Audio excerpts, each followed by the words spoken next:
네, 안녕하세요. 김용욱입니다. 자, 이번 시간에는 오토ML에 대해서 말씀을 드리려고 합니다. 자, 오토ML은 말 그대로 자동화되어 있는 머신러닝을 뜻하는데요. 이제 머신러닝을 위한 머신러닝, 그게 바로 오토ML입니다.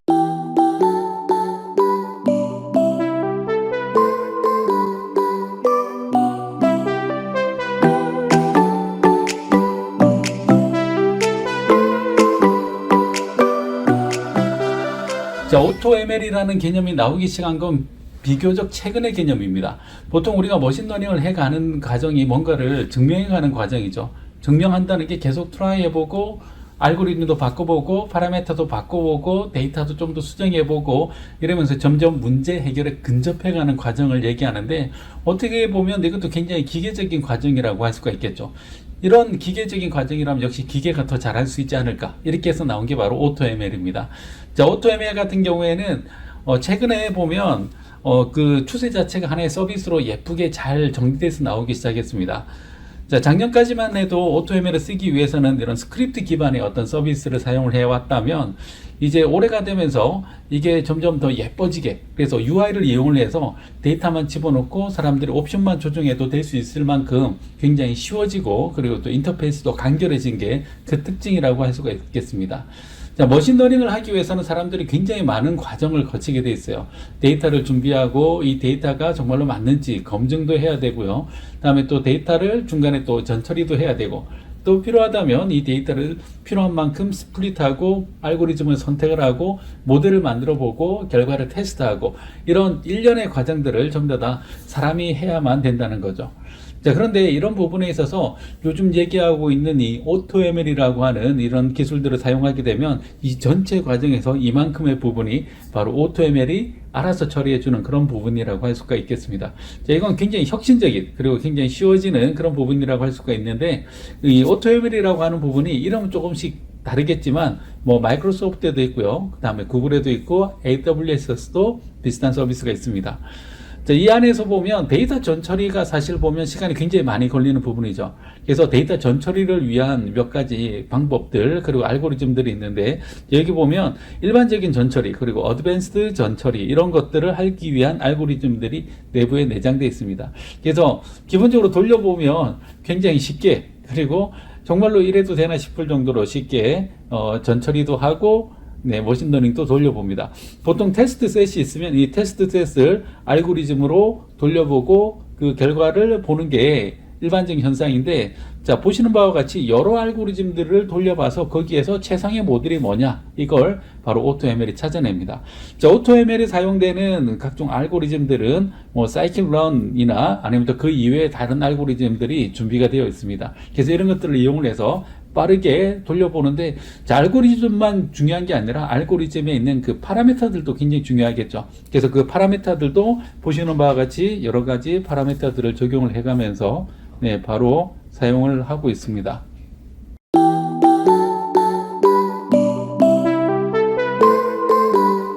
자, 리소스 그룹으로 먼저 들어가서, 자, 리소스 그룹을 먼저 추가를 해보도록 하겠습니다. 자, 리소스 그룹의 이름은 오토ML 그룹이라고 이름을 짓고요. 위치는 네, 한국으로 잡아보도록 하겠습니다.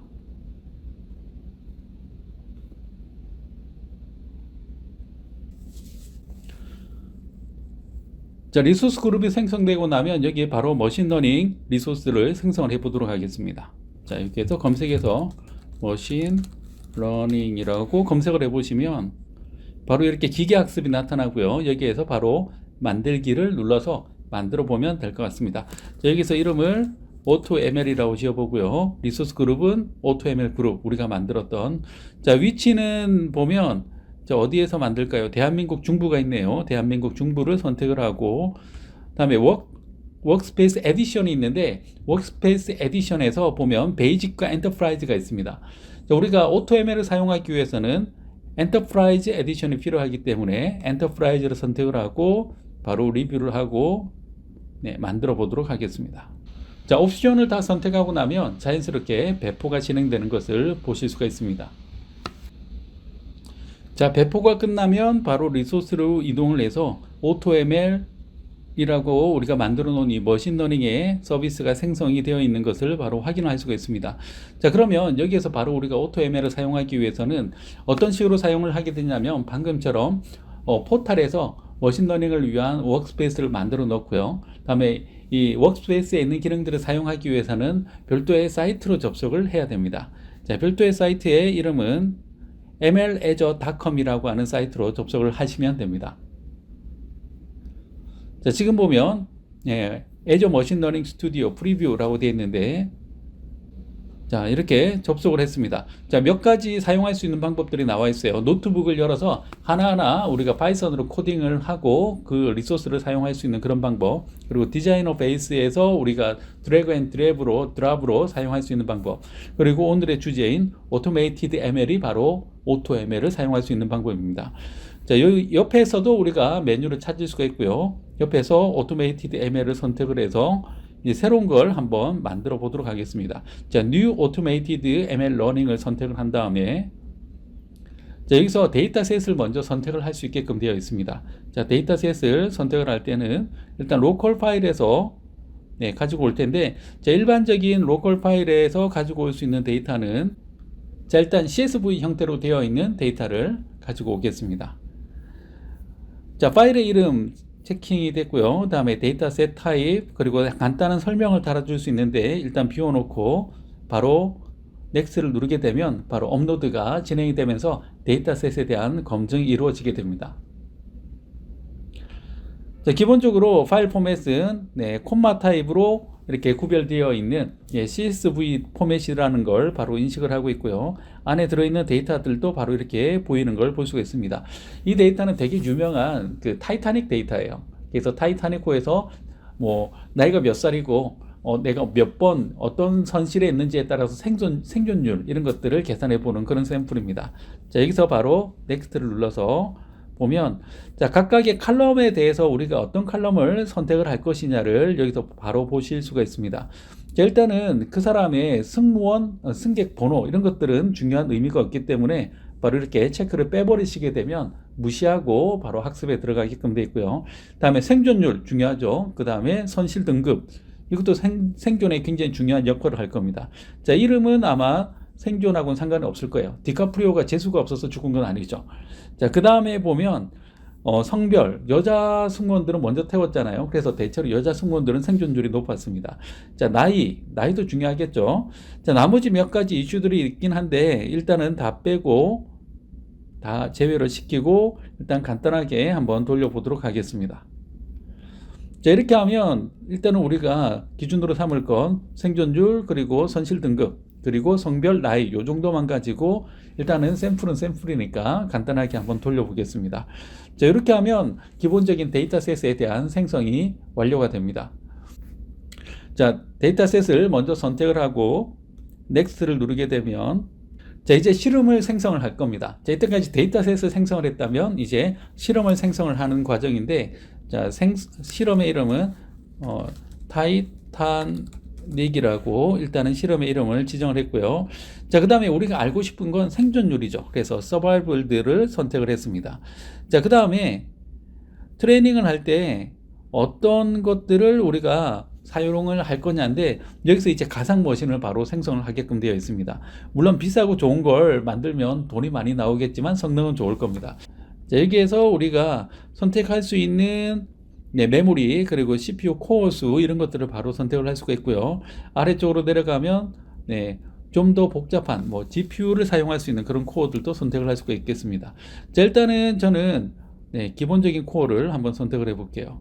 자, 일단은 CPU 8개짜리 가지고 한번 생성을 해 보겠습니다. 자, 이렇게 하고 나면 바로 우리가 실험에 필요한 리소스인 가상 머신이 생성이 되고요. 제가 선택한 건 8코어짜리 CPU를 선택을 해 봤습니다.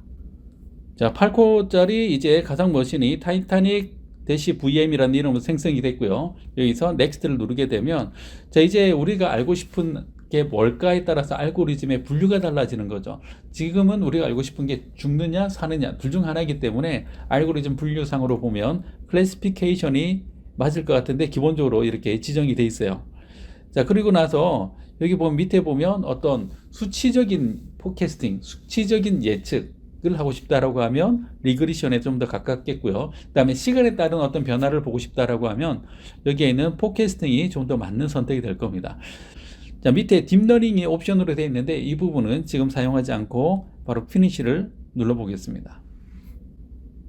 자, 여기까지 하고 나면 바로 실험이 시작이 됩니다. 자, 지금 뭘 하고 있냐면 지금 제가 데이터셋을 만들었고요. 필요한 가상 머신도 만들었고 내가 알고 싶은 값이 생존율이고 클래시피케이션으로 돌려달라라고 하는 순간 이미 클라우드에 있는 가상 머신들을 이용을 해서 열심히 여러 가지 실험들을 돌려보고 있는 겁니다. 그래서 클래시피케이션 안에 있는 여러 알고리즘들 그리고 여러 파라미터들을 계속해서 적용을 해서 가장 최적의 알고리즘 그리고 최적의 파라미터를 찾아내고 있는 과정을 보시고 계십니다. 자, 지금 프리페어링 상태이고요. 이 시간이 지나고 나면 바로 실험이 시작되는 걸 보실 수가 있습니다. 자, 아직 계속해서 실행 중인데 모델을 보면 지금 현재 가장 높은 어커런시가 81%로 되어 있고요. 자, 여기에 보면 뭐 데이터 전처리를 위한 부분 그리고 알고리즘 이런 것들을 확인할 수가 있습니다. 자, 안에 보시면은 어떻게 진행되었는지를 바로 확인할 수가 있고요. 다음에 디플로이 모델을 눌러서 바로 배포를 할 수도 있고 이 모델 자체를 다운로드 하는 것도 가능합니다. 자, 어떤 지표로 실행됐는지를 보고 싶으면 바로 비주얼라이제이션을 눌러보면 몇 가지 지표들을 예쁘게 정말 아름답지 않습니까? 이렇게 바로 시각화된 것들을 바로 확인을 하실 수가 있고요. 다음에 안에 구체적인 뭐 로그나 이런 것들을 바로 확인을 하실 수가 있습니다.